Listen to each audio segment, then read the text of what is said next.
Heatwave after heatwave this summer has absolutely obliterated the high mountains. Guidebooks are going to need to be rewritten. Many routes just would never be the same again. And unfortunately, this is just a sign of things to come. It's only going to get worse as we head into the future. But luckily, here in Chamonix, it's possible to find something to climb in almost any weather and any conditions. So, this is my top 5 routes to climb in a heatwave. Naturally, when it's hot, you want to stick to the rock. Mixed routes, snow routes and ice routes are out of the question. But even the rock comes with its own dangers. Many of the routes in the high mountains are held together by permafrost, and as that increasingly melts more and more, routes are just falling down. So routes which were once considered stable summer rock routes can now no longer be considered safe. So it's not always a case of when it's hot, stick to the rock. You still need to choose your routes wisely. Generally speaking, most routes here in the Aiguilles Rouges are unaffected by the heat. You're typically below the permafrost level, so the rocks aren't held together by snow and ice, they're just as they are. Also, there's virtually no meaningful glacial ice left in the Aiguilles Rouges. The little that does survive is on the far side, the north-facing side, and there's virtually no climbing on that side anyway. Therefore, it can be considered that most routes in the Aiguilles Rouges are fairly safe in a heatwave, but with the caveat that some routes do have either approach or a descent, or both, on perennial snow patches or snow couloirs. And in the instances where that snow is completely gone, it can become incredibly loose and unstable on the approach and or the descent. As such, routes such as the Clocher's Traverse, for example, which the route itself is a good bet for a heatwave. It's up on the ridge, it's exposed, it's going to get any breeze coming, and it's all on good solid rock.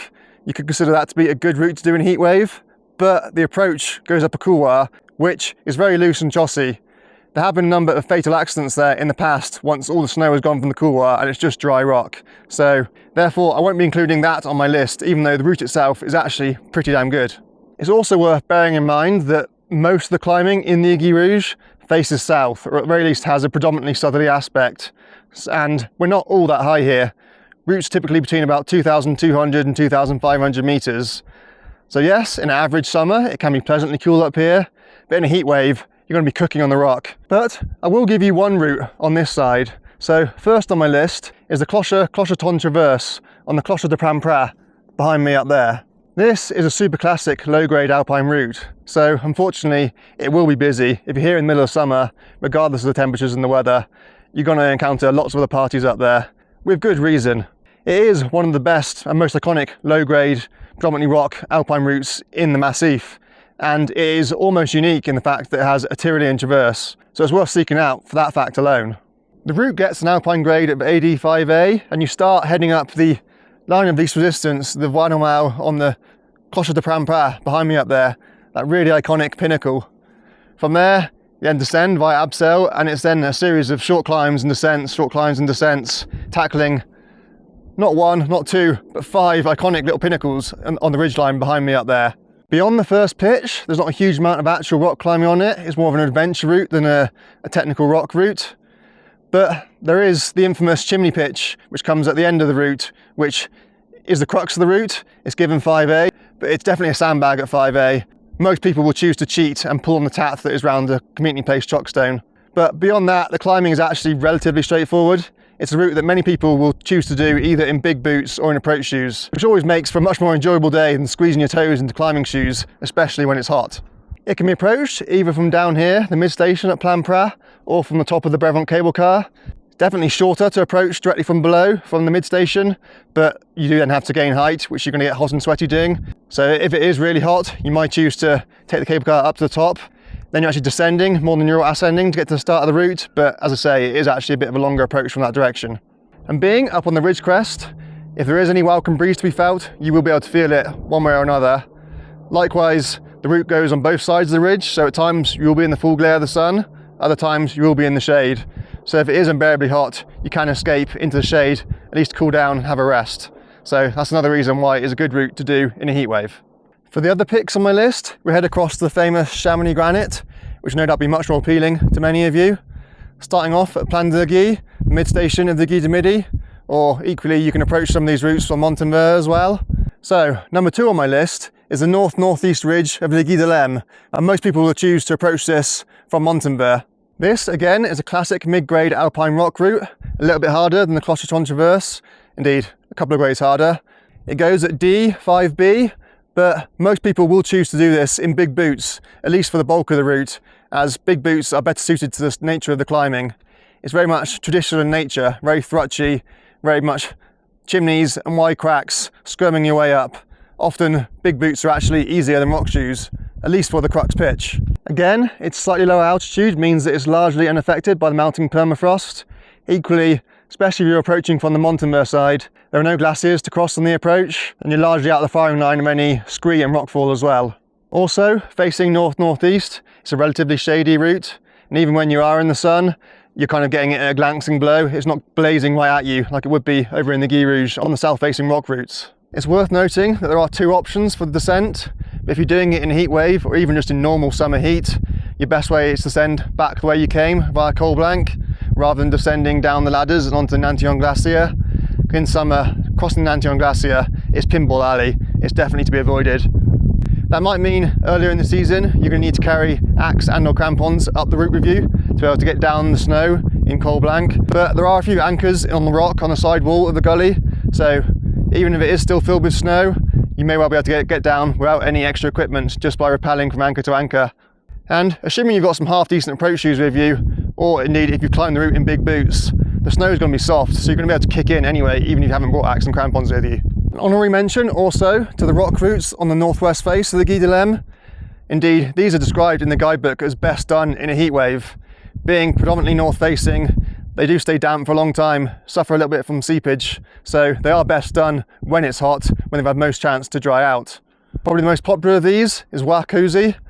That goes at TD-5C, so again another notch up in difficulty, and there are other harder routes on the face as well. And it's worth pointing out that as of this summer, there is now a new bolted descent line back down the northwest face, so you can leave your gear at the bottom of the routes and abseil back down the face rather than having to descend back down the normal route, which again makes it more appealing. You've got to carry less kit, you can move faster and lighter, makes for a much more enjoyable day, even in a heat wave. Number 3 on my list, I've chosen Papillons Arete, which is yet again another super classic mid-grade alpine rock route, but another notch harder again. This goes at D+5C/6A, depending on which route you take at the crux. There are also a few points of aid, which make it a little bit easier on some of the other pitches. And just like the Guy de l'Em, the lower elevation of this route means that it's largely unaffected by the permafrost melting, and there's no glaciers on the approach or the descent either. Traditionally, there has always been a perennial snow patch at the bottom of the descent, but in recent years that's receded so much that often you can actually avoid that completely now. So by midsummer, you usually don't need to carry any specialist equipment with you to get down over the snow patch. You can just walk around it or rappel across it in one simple rappel. So again, this is a route which is largely future-proof in terms of the rise in temperatures that we're going to expect. The route has a very short and simple approach from the mid-station at Plan de la Guy. Initially, it's a little bit vague, kind of scrambling through boulders and scree, but ultimately you end up on a very sharp, very well-defined ridge crest. And from then on in, there's lots and lots of absolutely outstanding positions, great quality climbing on great quality rock. Yeah, you are in the high alpine here. There will be some loose rock on the route, but it's not generally affected by the temperature. If the rocks are loose regardless of what the temperature is, so it's largely unaffected by the heat wave. If you're opting to pitch the whole thing, it's going to be a big undertaking. It's going to take you most of the day. Indeed, you'll probably miss the last lift. But much of the route is very much possible, indeed essential, to move together on. So it's great for practicing your skills that you're going to need in the high alpine environment as well. And again, a lot of it can be done in big boots or approach shoes, but you are going to need to carry your rock shoes with you. Unless you're a really, really strong climber, for the crux at the very least, you're going to be wanting to put rock shoes on. But most people will opt to put rock shoes on for a good chunk of the route once you're actually on the arete proper. And for those moving quick enough, this links directly into the Voie Normale on the Aiguilles de l'Em. So if you've got plenty of time or you're not worried about missing the last lift, maybe you bivvied at the bottom, then you can continue up the normal route on the Aiguilles de l'Em, tick off that little summit as well, which is also an iconic summit and an absolutely outstanding little climb in its own right.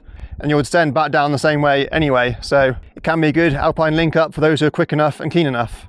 An honorary mention for the Éperon des Minettes, which is kind of a parallel buttress. It's the opposite side wall of the descent gully for the Guy de l'Em compared to the Papillons Arete. So if the grade of the Papillons Arete is slightly intimidating for you, the Éperon des Minettes is slightly easier. It goes at D-5B, and again, a lot of the climbing will be easier than that.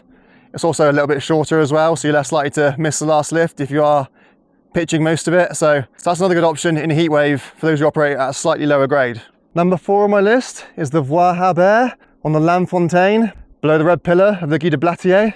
This has a much longer approach than the other routes I've so far mentioned, and you have to negotiate the moraines and what's left at the bottom of the glaciers that come down off of the Chamonix Aiguilles. But you are far enough away from the main massif that you are out in the firing line, anything that might be falling down from the glaciers. So it is still a safe approach, even in a heat wave. The route follows quite a defined but low slung ridge, which comes down almost directly below the red pillar on the Guide de Blatier. The bulk of the climbing is on the first pillar, getting up onto the ridge. This has around 3 or 4 pitches of moderately steep crack climbing up to 6A. Beyond there, it's much more of an alpine adventure, lots of up and down, in and out around all the pinnacles. There are still a few hard moves thrown in for good measure along the route, and it is a long, involved route. Only the quickest parties will manage to do the whole route in a day, lift to lift. So it might require either bivvying somewhere near the base or just accepting you're going to have to walk down at the end of the day. Again, there's a bit of a theme here, but it's low enough that it's going to be unaffected by any melting permafrost. Also, broadly speaking, it's north facing, although the ridge runs almost north-south, so at times you will be on the west face, getting the afternoon sun, other times you'll be on the east face in the shade. Now, unfortunately, this is a route which will offend the sensibilities of a lot of traditional British and North American climbers, as unfortunately, as is often the case around here, it has pitches which are pure, perfect crack lines, which are fully bolted. Indeed, according to camp, even though the route is only partially bolted, there's at least 70 bolts on the entire route, so it is very much overkill in terms of bolting. You won't just find bolts in places that you can't protect. Literally, you could have a perfect crack line, beautiful splitter crack with 3 or 4 bolts all the way up it. So if, like me, you're a traditionalist climbing this route, you will be dying inside a little, but unfortunately, this is just the way in Chamonix. This is how it goes. You've got to grin and bear it, and if you really want to, ignore the bolts, bring a full rack of cams. But for most people, the bolts are there, you might as well use them. So the strongest climbers will be able to get away with just a rack of quick jaws and a few slings. Most people will want quick jaws plus maybe half rack of cams as well.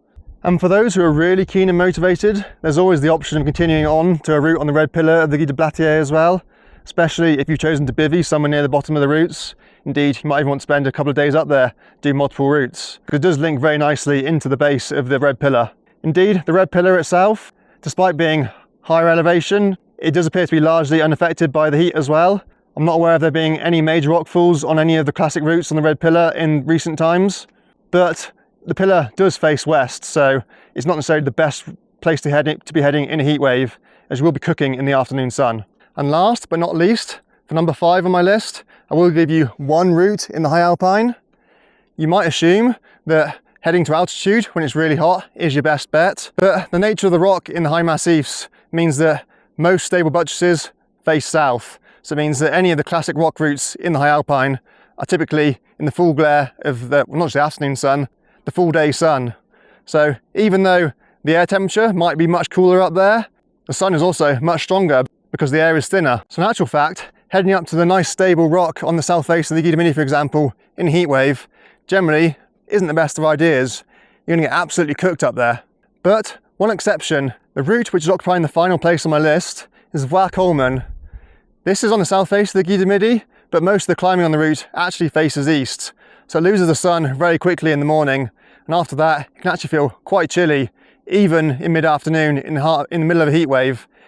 If you're in the shade, and if you're in the wind especially, you actually feel kind of cold up there, which might be exactly what you're after in the middle of a heat wave. This is the hardest route on this list at TD+, 6A+, so it won't be for everyone, and it is a pure rock route. This is proper rock climbing. You're going to be with rock shoes the whole way up, unless you're an absolute Alpine superstar. But it is worth being aware that with the glacial retreat, just simply getting onto the route these days can often be problematic.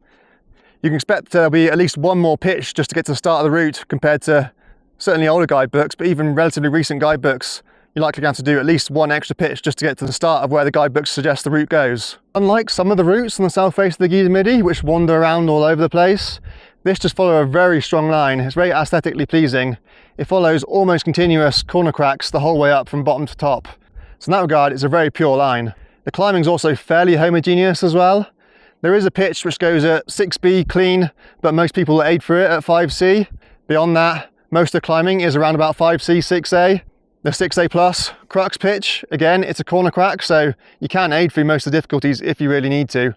So yes, it has got some pretty hard climbing on it, and for those who are strong climbers, it is a worthwhile challenge. For those who don't quite operate at the 6A+, 6B grades, you can still get up it, especially if you're with a stronger partner. And the beauty of it is, you finish right at the top of that iconic pinnacle on the south pillar of the Aiguilles du Midi, where most, if not all of the routes finish. And then you have the infamous abseils back down onto the platform to get into the Aiguilles du Midi. Of course, as always, you'll be in awe of the watching crowds as well. So there you have it. That's my top 5 climbs to be done in Chamonix in a heat wave. Now, these are all, of course, pure rock routes, but they are very much alpine rock routes. They have an alpine feel. You're going to require more than just purely rock climbing skills. They are adventurous in some sense or other. So this isn't simply going trad cragging. You are still alpine climbing, even though you're purely on rock for most of these routes. So in Chamonix, even in the hottest of summers, you can still find worthwhile alpine objectives if you're smart about it and if you know where to look. So don't despair. Even though the mountains are literally falling down around us, and it's only going to get worse in the future, you can still find worthwhile objectives to climb in and around Chamonix.